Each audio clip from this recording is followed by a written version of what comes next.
بسم اللہ الرحمن الرحیم نحمدہ و نصلی علی رسولہ الکریم اما بعد۔ ناظرین اکرام السلام علیکم۔ آپ دیکھ رہے ہیں دادا اسلامک چینل اور میں ہوں عزیز الحسن۔ پچھلے دنوں کراچی میں کرونا کا زور تھا، میں بھی اس کا شکار ہوا، اسی سبب سے تاخیر ہوئی اور پھر بارشیں آ گئیں تو بارشوں نے تھوڑا سا طبیعت میں جولانی پیدا کی اور میں اس لائق ہوا کہ میں ویڈیو بنا سکوں۔ پچھلی ویڈیو آپ کو یاد ہوگا کہ مولانا طارق جمیل کے حوالے سے انجینئر محمد علی مرزا کی خوشی پر جو مولانا طارق جمیل کے بیان پر انہوں نے ظاہر کی تھی وہ ویڈیو تھی، اور میں نے آپ سے وعدہ کیا تھا کہ اگلی ویڈیو جو ہے وہ مفتی طارق مسعود صاحب کے بیان پر ہوگی۔ تو یہ بات آپ سمجھ لیں کہ ایک صاحب تھے طارق بن زیاد جنہوں نے اسپین کو فتح کیا تھا، وہ ایک تھے۔ ہمارے دور میں دو طارق ہیں، مولانا طارق جمیل اور مفتی طارق مسعود، گویا ہم دور طارقین کے اندر رہ رہے ہیں۔ دونوں علماء جو ہیں وہ اپنی اپنی جگہ چوٹی کے لوگ ہیں اور دونوں کی خدمات بے تحاشا بے مثال خدمات ہیں۔ مفتی طارق مسعود صاحب نے کوئی بیان کیا ہوگا اپنی مسجد میں جس پر انجینئر محمد علی مرزا نے اس میں سے کلپ نکال کے اور خوب تفریحات کی ہیں۔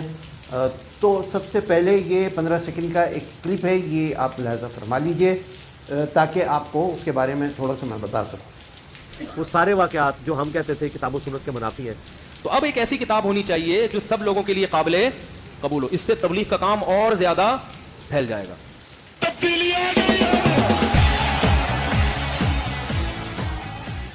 یہ کلپ آپ نے ملاحظہ فرما لیا، اس کے اندر جو نمایاں چیز جو ہے وہ یہ جو مصلح اور مبلغ ہیں جو اپنے آپ کو اس دور کا سمجھتے ہیں بہت بڑا آدمی، انجینئر صاحب، ان کا جو انداز ہے اس کے لیے میں کون سا لفظ استعمال کروں سوائے اس کے کہ یہ ایک لفنگا اسٹائل ہے جو انہوں نے اپنایا ہے، آپ خود دیکھ سکتے ہیں۔ دوسری بات یہ ہے کہ اب مفتی صاحب نے جو فرمایا ان کی کسی بات سے بھی مجھے اختلاف نہیں ہے، یہ بات پہلے سمجھ لیں آپ۔ انہوں نے جو کچھ بھی کہا بالکل درست کہا، لیکن اس کا استعمال جو کیا گیا وہ غلط کیا گیا۔ مفتی صاحب نے فرمایا کہ فضائل اعمال کے معاملے میں ضعیف حدیث پر بھی عمل کیا جا سکتا ہے، یہ شیخ الحدیث مولانا زکریا علیہ الرحمہ کی رائے تھی۔ یہ بات درست ہے کہ یہ ان کی رائے تھی، لیکن یہ ان کی اپنی رائے نہیں ہے، بلکہ یہ محدثین اکرام کا طے شدہ اصول ہے جس کو شیخ الحدیث مولانا زکریا علیہ الرحمہ نے اپنے رسالوں میں جا بجا ذکر بھی کیا ہے اور طریقہ بھی بتایا ہے، اور وہ بات ایسی ہے کہ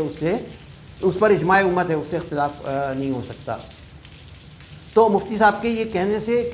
ذرا سی غلط فہمی یہ پیدا ہوتی ہے جیسے یہ شیخ الحدیث مولانا زکریا علیہ الرحمہ کی اپنی رائے تھی، گویا نہیں، اپنی رائے نہیں تھی۔ دوسری بات یہ کہ فضائل اعمال جو مجموعہ ہے رسائل کا، اور فضائل صدقات اور فضائل حج جو علیحدہ سے ہیں اور جو تبلیغی جماعت میں رائج ہیں، ان کے بارے میں جو علماء عرب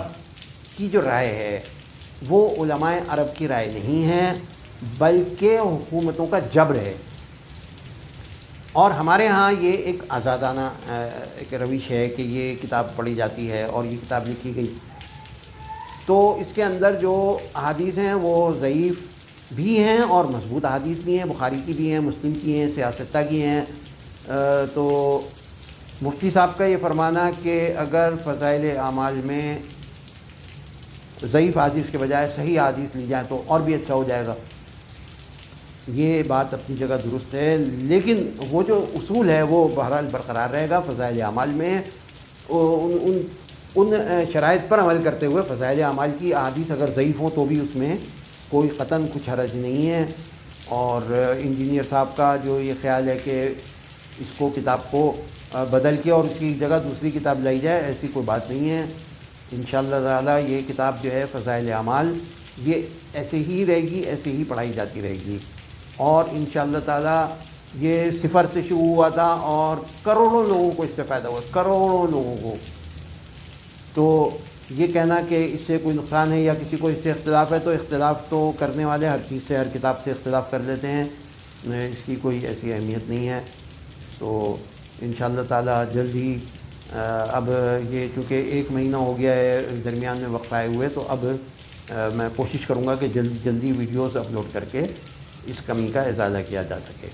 آخر دعوانا ان الحمدللہ رب العالمین۔